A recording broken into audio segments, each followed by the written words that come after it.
you go and you say that you're Mexican, people will always telling you, Mexico, viva Mexico, viva Lips and body that is gorgeous and strong, and yeah, you get the analogy. embrace the other.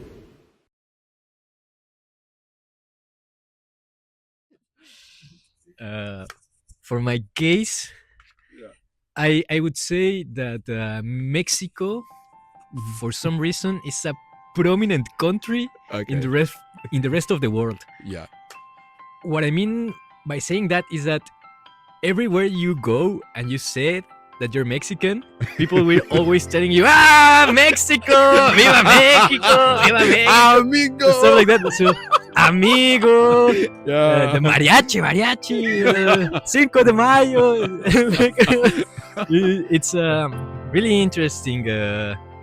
Even in Brussels, back in Brussels, there was a kebab restaurant, and they have even a Mexicano kebab. Like, okay. So, yeah, Mexico, it's a really prominent country. I think that Mexican people are always welcome, whichever place they visit. I have a really weird experience regarding the misconceptions that Daniel was saying about the narco, particularly in Malaysia, like in the place where I expected the least to hear something about the narco. Yeah. So there was this guy.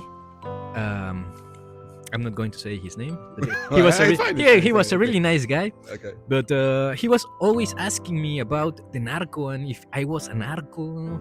And I was like, no, I'm just a student, please. Why are you saying this? And he was like, no, I got a machete in my trunk because I heard that Mexican people are narcos. And what are you talking about? We're like, but that was the only let's say extreme situation I was in.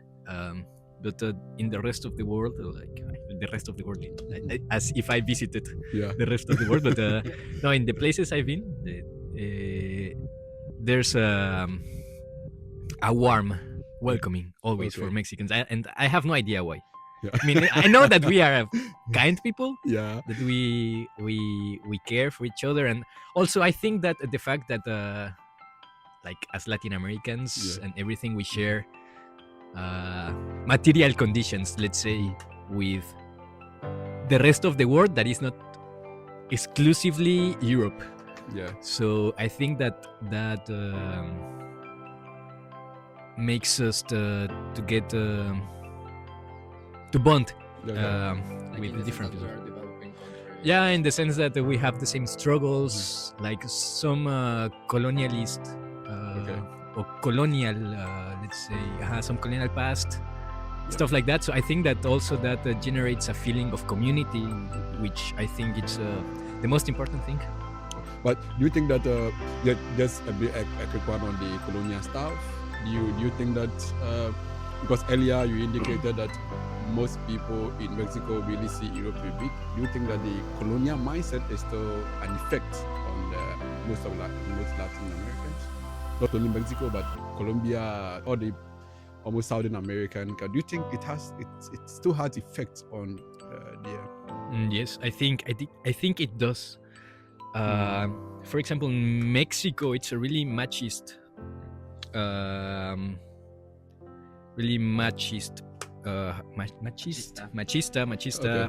country, and all that weird practices of submitting.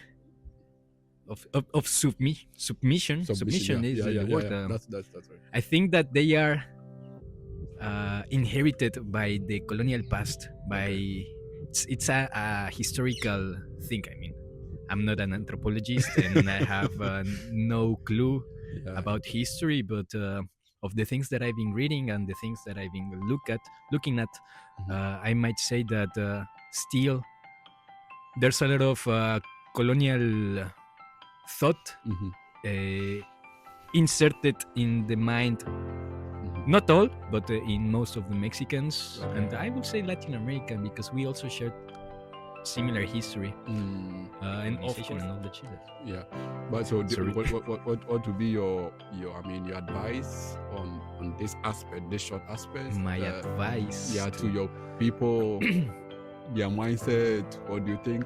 How do you think this mindset can be clean? Do you think it can is- ever be clean? It is difficult because it is, until a certain extent, part of the general identity of being in that place, no? I would say that, as Octavio Paz says, so we are syncretism, so we are a mixture of things, and of course that the past is a really important part, so we need to learn. In a way, we need to accept that the thing happened, but we need to release it. We need to understand that that was the past, and that I don't know, it's because it's really difficult to give an advice on that, but we need to release it. We need to understand that we are not a colony anymore. No, we are an independent country, that we have people that are more than capable, as this guy, for example, masterminds of so that we can that we have something to deliver to the world. Yeah, I share opinions with Kevin. I believe this mixture of cultures that happened after the colony led us thinking of a half-blood identity, which only has slowed like the recognition and the celebration of our own accomplishments. It's like, since we're half-blood, we focus on the European part of the blood, and we always celebrate more if someone is closer to the European hegemonia. Like, obviously the beauty standards are always closer to the European phenotypes as in the rest of the world, but nowadays I think there's more enriching viewpoints pushed forward by our generation, like deleting that idea that a whole country can be half-blood and focusing more on the diversities and in the individual context from a geographical to a cultural sense.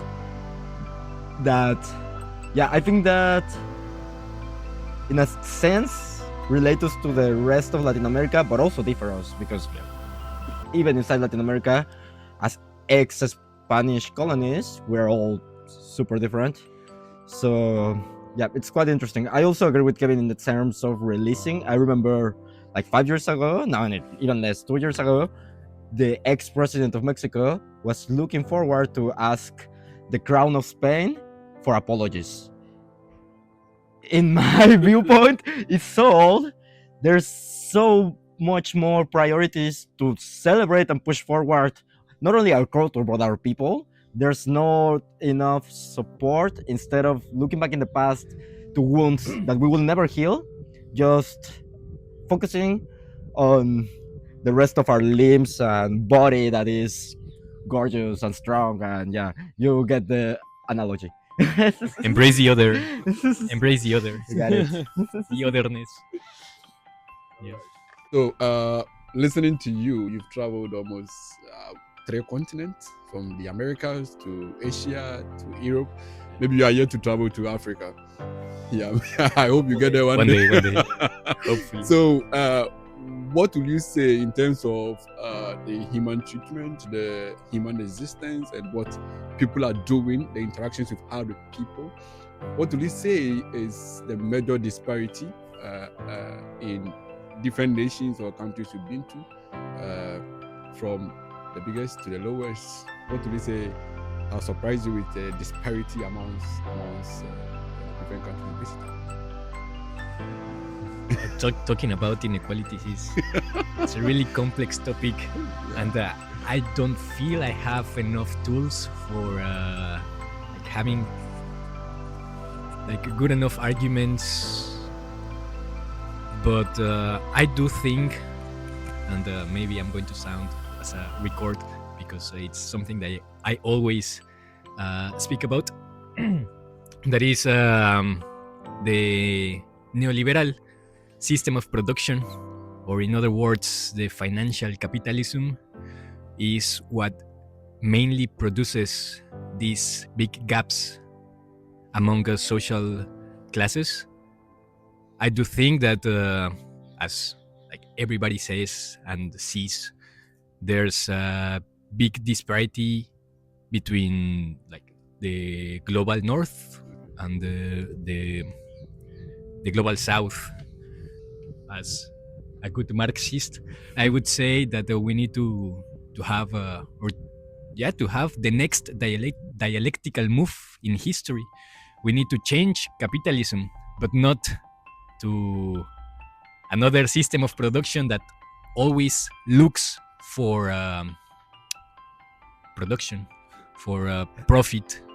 So we need to look for alternatives. I mean, there's some, but it's still too early to say if they are better or worst. Like China, no? For example, China, what is happening with China is something that it hasn't been seen in history, something new. It is called sometimes like a new socio-economical organization with socialist tendencies, but it's something new. So we are not sure if that is better than capitalism or worse.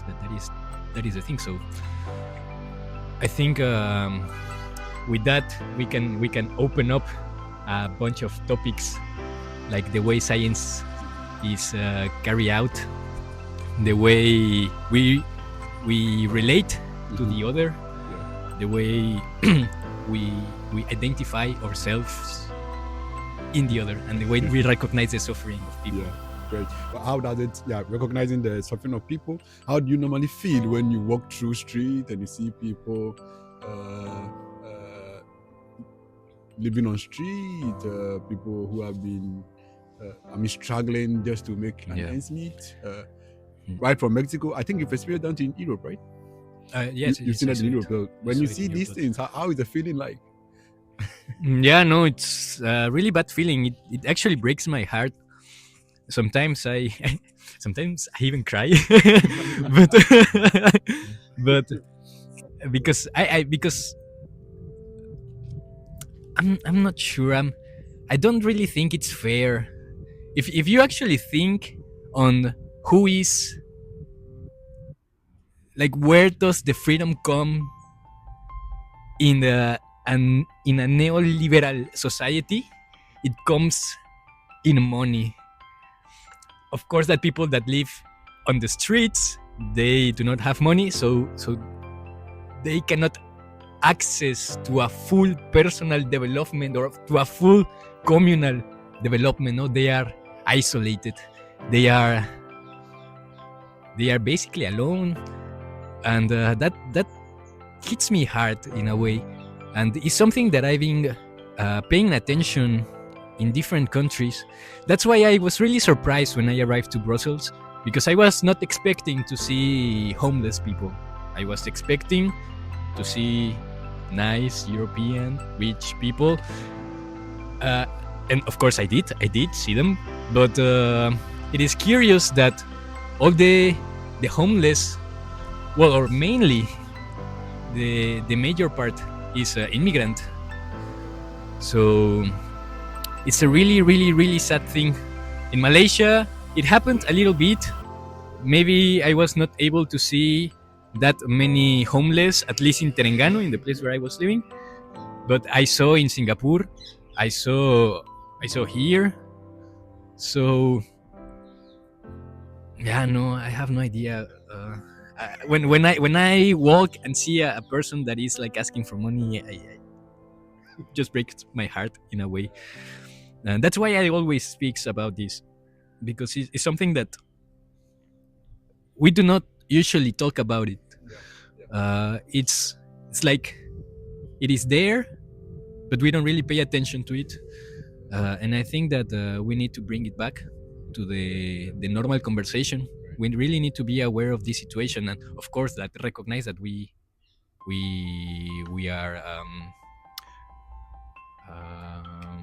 fortunate people for being here. Yeah. Do you normally have the same experience most time when you do the travels? I guess if I think about it enough as well, I also share the same emotional response as any empathetic human should, but most of the times, unfortunately, I guess I got it normalized. I think there's like a silent agreement, maybe even bigger here in the global north, to just ignore them and rarely do something about these local inequalities that you get to see in the streets, as close to your place, close to your school, in your everyday life. So yeah, it's impactful, but I do not spend that much energy. Maybe sometimes, now that winter is arriving, it's unavoidable to think. We struggled a couple of weeks with our heaters inside this place. Fortunately, now it's fixed. But how are really homeless people dealing with that? Are there even campaigns from the local communities to provide some donations, to provide shelter? I know in some cities there are shelters. I haven't seen any, nor in Brussels, nor in Firenze, our European Tropimundo destinations. So I don't know if this couple of countries really push forward policies, especially taking into account what Kevin just said, that most of the homeless people are immigrants. Do they care about them? Do they care when they unfortunately need to live in the streets? I haven't noticed that fairness. Yes. Because who forced them to immigrate? Who is the one pushing those conditions in their home country for them to look for better? And yet, I think that is also a difficult aspect to sometimes, Many times, not always, of course. I mean, there are inside conflicts, civil wars. Sorry for interrupting. No, but I actually wanted to even ask why would you advise, for example, if someone is in Mexico now and person may want to leave Mexico to maybe Europe, to any other country they perceive to be better, would you advise them, I mean, experiencing this homeless people, being immigrants and all that, would you advise them to leave home? Or maybe they should stay back and fight hard and improve their country? Oof, that's an excellent question. We always joke between the fortunate scholars of this program, most of those are from developing countries, non-European ones, that obviously we are VIP migrants. We carry so much privilege by being awarded this opportunity. So with all the high sides and downsides that sometimes you can also meet as an exchange student, as a scholar of this kind of programs, it's still the higher class of migration I can think about, or one of the highest. But if you have not this assured job or education opportunity, or just your own economical resources to sustain the life you want to build elsewhere, I would think the risks are clearly too high. In Mexico, it's so common, at least for my generation, to joke about going to Canada or to the US. To the US a bit less because, Trump. But yeah, I would advise to think about it twice. Okay. It's really difficult to say a contundent answer, Yeah. It's really hard to say no, stay in Mexico, or no, leave Mexico, no? Yeah. Or leave your country, whichever it is. I think that if you have the resources, Great. if you have the possibility to go out and explore, maybe you can give it a shot, because but not in the sense of visiting the common places, not in the sense of doing tourism, because that only will lead you to an empty experience, to an Instagram experience, let's say. Comment, like, and subscribe. No olviden dar me gusta, manita arriba, comentar, suscribirse. La campanita para que les lleguen las notificaciones. Huevo. Celebrar Ralph Brands también. ¡Nos vemos!